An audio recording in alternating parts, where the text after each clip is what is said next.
Esta história começa quando Antônio Conselheiro, depois de peregrinar pelo sertão nordestino e juntar muitos seguidores, resolve se fixar ao norte do rio Vaza Barris, no Arraial de Canudos, na Bahia. O local, chamado por ele de Belo Monte, foi cenário para a formação da comunidade onde as vítimas da seca e dos desmandos dos grandes fazendeiros tinham acesso à terra e ao trabalho. A República recém-proclamada se sente ameaçada pela independência do Arraial e pela força do Beato e seus seguidores, os conselheiristas. Por medo dos ideais de igualdade difundidos pelos sertanejos e pelo espírito questionador de seu líder, o governo decide destruir este foco de discórdia, sem imaginar que precisaria de 4 expedições para dizimar a população de 25 mil habitantes.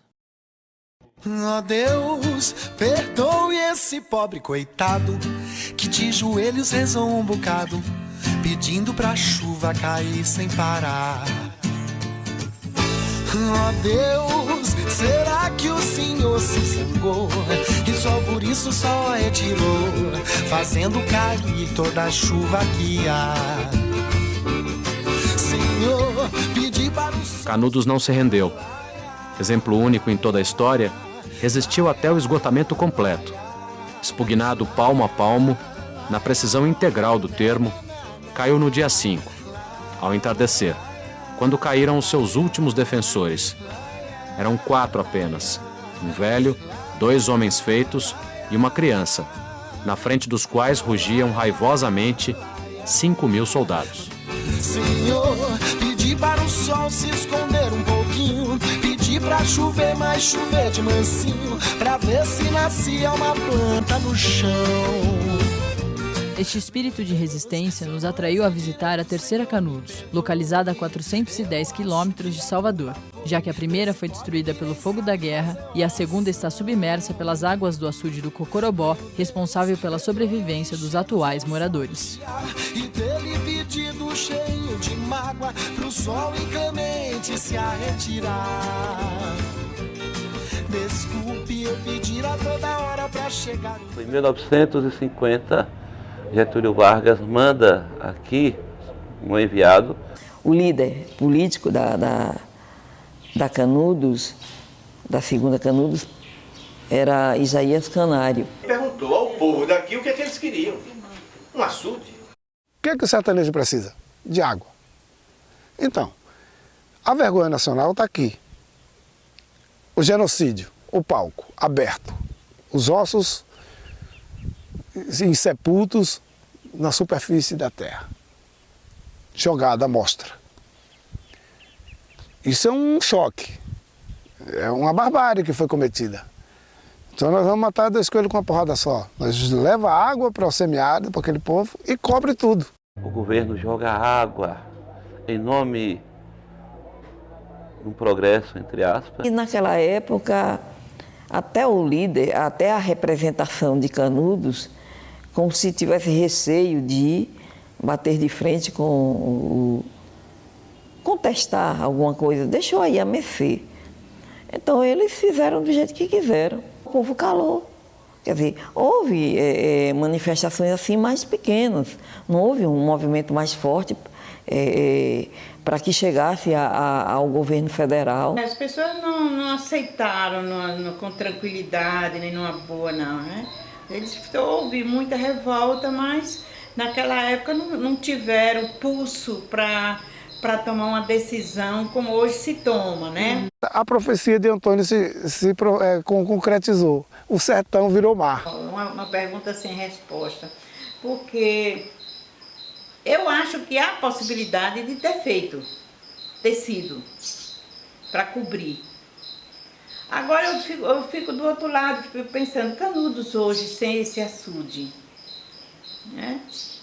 É um meio de sobrevivência, é o que a gente tem aqui. As pessoas, elas, não digo nem as pessoas, mas os literários que exploraram Canudos, têm uma ideia de que foi construído esse açude para pagar uma mácula do Exército Brasileiro com Canudos.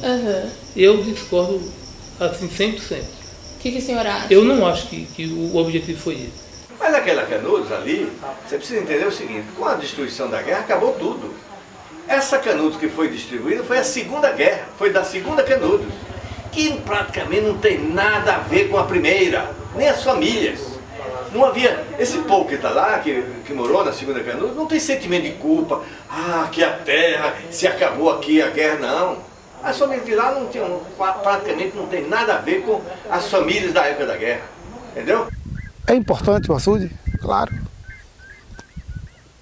É muito importante a água, a vida, num semiárido desse. O Denox foi para Canudos, eu vou usar até assim, foi uma mãe, foi pai, foi avô, foi tudo que Canudos precisou para... Até porque não ia se viver só dos restos de Canudos, né? Então tinha que ter uma obra da pujança que foi essa aí, para que se alavancasse o progresso em Canudos. Além de ter a guerra, além de da destruição de Canudos, depois lá vem a água para cobrir novamente. Fazer com outra. Primeiro foi uma guerra quente e a outra foi uma guerra fria. Foi até bom a barragem. Pelo menos matou a sede e continua matando a sede do povo. Mas só que eu lembro sempre as pessoas. Não é a água, não seria encher isso aqui de caminhão de areia, cobrir, enterrar tudo. Que não, o grande legado vai estar na cabeça das pessoas. De dia, o sol não te ferirá, nem a lua de noite. O Senhor te guardará de todo o mal. Ele guardará a tua vida. O Senhor guardará a tua saída e a tua entrada, desde agora e para sempre.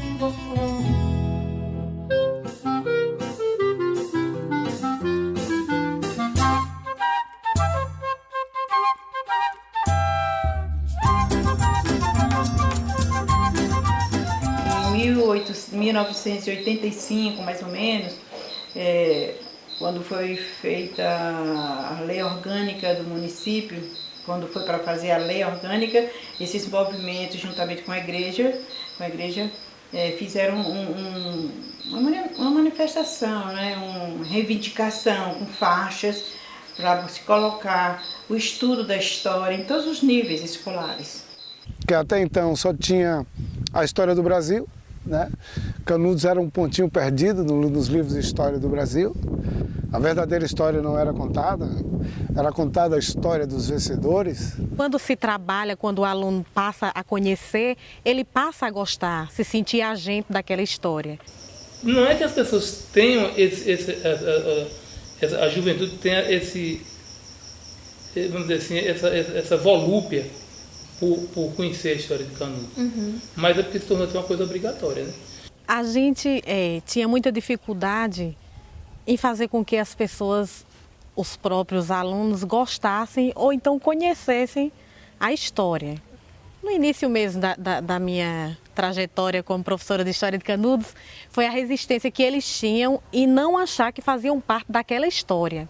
Eles achavam que a história era lá do passado. Meu avô me contou só sobre Nicolau. Ele dizia que Nicolau foi o que participou da guerra, lutou, e ele chegou com... que eles na época não tinham nem muitas armas, eles lutavam e pegavam a arma dos soldados. E meu avô disse que ele pegou até que eu não sabia o que era o canhão, pegou um pedaço de madeira e começou a bater no canhão. Pensando que ia quebrar, mas não conseguiu não. Eu sou descendente de conselheirista. É esse o meu maior legado histórico. O primeiro esposo de minha avó, ele morreu no confronto do Auá. Chamava-se Antônio do Atalho, o Antônio Macedo, era o nome desse cidadão. E minha avó estava gestante, isso era novembro de 1896. E minha avó disse assim: Antônio, você se esconda, porque eles estão vindo aí, eles já no mesmo sentido de ter o confronto lá no Auá. Você se esconde porque eles estão vindo aí e vão levar. Eu disse, que nada, eu tô achando que eu vou acompanhar esses idólatras, coisa assim. Aí sabe que, menina, quando eles apareceram lá, foi o primeiro que levaram, foi ele. Ele foi. E ele não estava nem acreditando. Ele foi o primeiro a morrer lá no combate do Auá. É interessante, eu não presenciei, não curti, não ouvi nada falando sobre a história porque eu saí também muito criança de Canudos, eu saí com 3 anos mais ou menos, né? Então eu ia lá somente quando ia passar férias, que eu gostava muito quando era menina, que eu ia para lá, era isso, uma coisa que me chamava a atenção, é que o rio Vaza Barris, nas trovoadas, nas enchentes, a gente via, estava dormindo e via aquela zoada linda, aquela coisa, era água. A história, a Guerra de Canudos, não é uma história só nossa agora, que os maiores remanescentes estão aqui, né? Mas é a história do Brasil.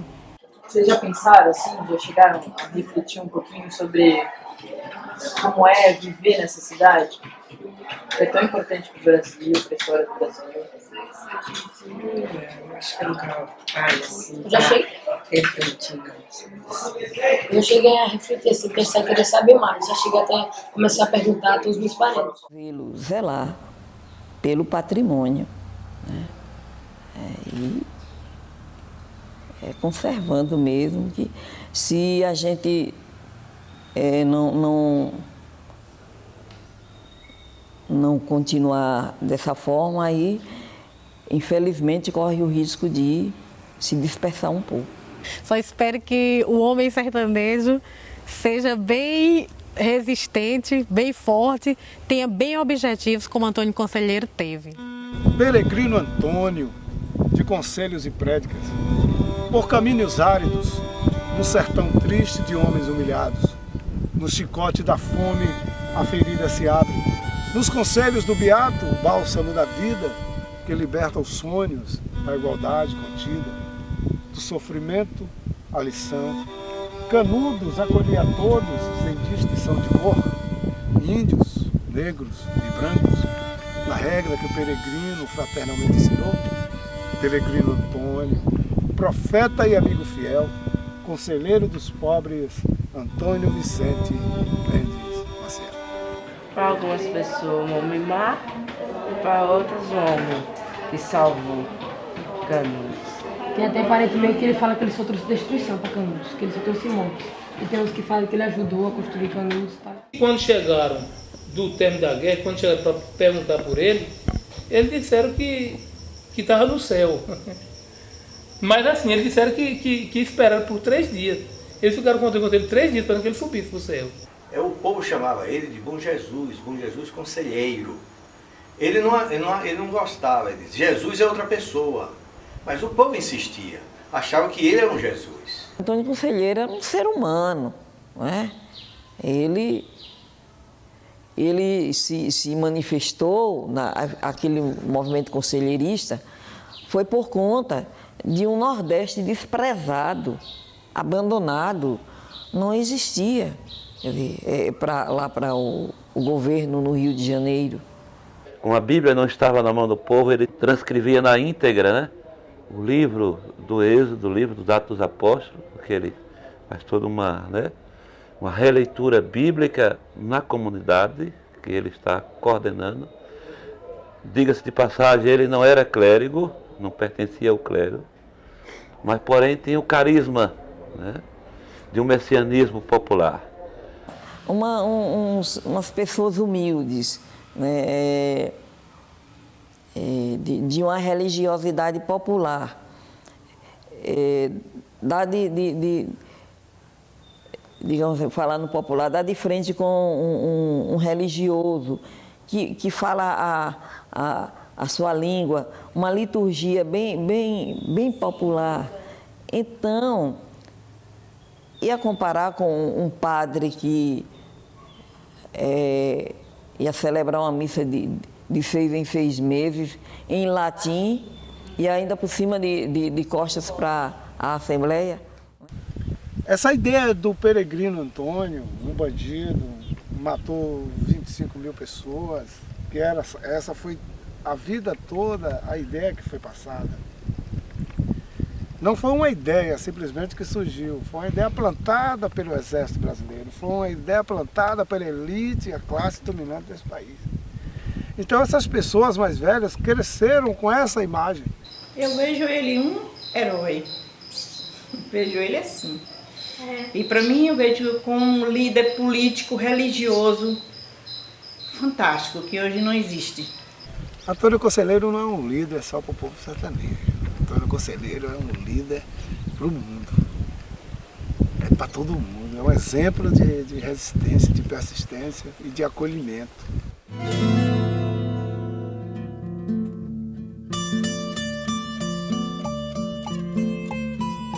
Mas o nosso sertanejo faz exceção à regra. A seca não o apavora. É um complemento à sua vida tormentosa, emoldurando-a em cenários tremendos. Enfrenta-a, estoico, apesar das dolorosas tradições que conhece através de um sem número de terríveis episódios, alimenta a todo o transe, esperanças de uma resistência impossível. Quem conheceu Canudos conhece o Brasil, né? O Brasil real, porque de fato aqui em Canudos se experimentou o Brasil solidário, o Brasil justo e fraterno. Né? Essa experiência continua viva em nossos corações. Essa experiência continua viva na história de cada sertanejo e de cada sertaneja. Né? A alegria, povo meu, pois Canudos não morreu. A gente sente também que Canudos é tão importante, é tão belo, que todo mundo hoje que a gente fala, sou de Canudos, moro em Canudos, aí todo mundo fala, eu tenho vontade de conhecer Canudos, eu quero ir lá em Canudos. Então a gente vê, a gente sente prazer em ouvir isso, né? Você morar de um lugar que todo mundo quer conhecer, né? Para mim é uma honra eu morar em Canudos, eu amo Canudos. A grande coisa que Canudos deixou para a gente é essa dignidade de olhar para si e dizer, eu sou descendente de um povo que lutaram por dias melhores. Eu acho que não tem ruína, eu acho que não tem bem material que represente tanto a questão da sua vida, da vida das pessoas, do dia a dia, na busca por dias melhores, na busca por mais dignidade. Eu acho que é o legado de Antônio Conselheiro, é o legado dos conselheiristas. O mais importante que eu acho é esse espírito mesmo de luta e de resistência, né? Para que eles sintam o que foi que aquele povo viveu, o que nosso povo sofreu e que possa olhar com um olhar diferente, né? Um olhar totalmente diferente, de sensibilidade mesmo. A degola mudou, é diferente. O chicote do coronel mudou, é uma caneta nos gabinetes. Mudou todos os comportamentos, as formas de tortura, de perseguições, que antes era no chicote, que antes era na degola, na bala de fuzil. Hoje as armas são diferentes. É em palácios, enquanto os grandes poderosos desfilam suas taças, brindando com taças de cristal, mas um aumento na bolsa de valores de suas coisas, o pobre sertanejo continua, Deus dará. O povo do sertão ainda é miserável. O povo do sertão ainda continua sendo massacrado pelo sistema. O governo, tanto federal como estadual, eles têm uma dívida com Canudos muito grande, né? A Igreja Católica, ela fez o seu pedido de perdão, porque hoje ela luta, ela colabora com o resgate da história. Você vê lá no passado, né? Ela contestou, mas hoje ela luta, fez o seu pedido de perdão. Agora, o Estado brasileiro em si é que ainda tem uma dívida, porque despreza. A gente vive bem, graças a Deus, com as dificuldades de como é viver no semiárido, mas pelo menos nós temos assim, uma referência, um legado histórico positivo. Me sinto feliz mesmo de ver que eu sou descendente de umas mulheres fortes, guerreiras. Se eu tivesse de conversar e agradecer e abraçar e valorizando mesmo pelo que elas tinham feito, porque se todo mundo que lutou ali, que era por um ideal, né? O povo de 1896 ou de 1897 ou até antes, eles sabiam mais reivindicar do que a gente. Eles tinham um espírito de luta, um objetivo de conseguir do que o jovem de hoje. Até valorizar também a nossa cidade hoje, né? Hoje, porque a gente reclama muito, nossa cidade não tem nada, falta isso, falta aquilo, a gente sempre reclama, mas a gente tem que trabalhar. Por que falta? Será que não está faltando a gente também dar uma enguinada? Será que o que é que nós jovens podemos fazer para que essa história melhore, para que nossa cidade melhore?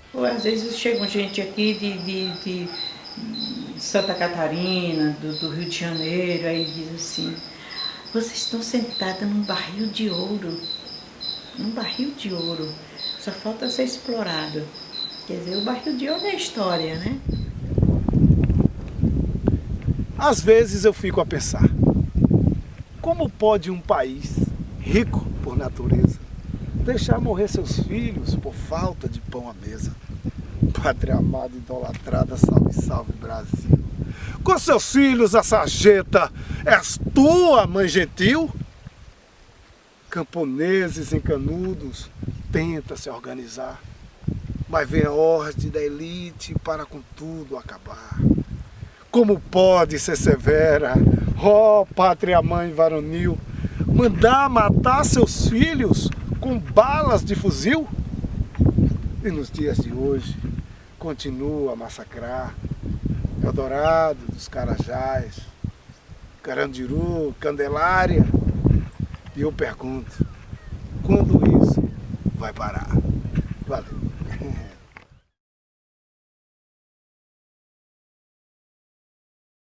E o sertão é o paraíso.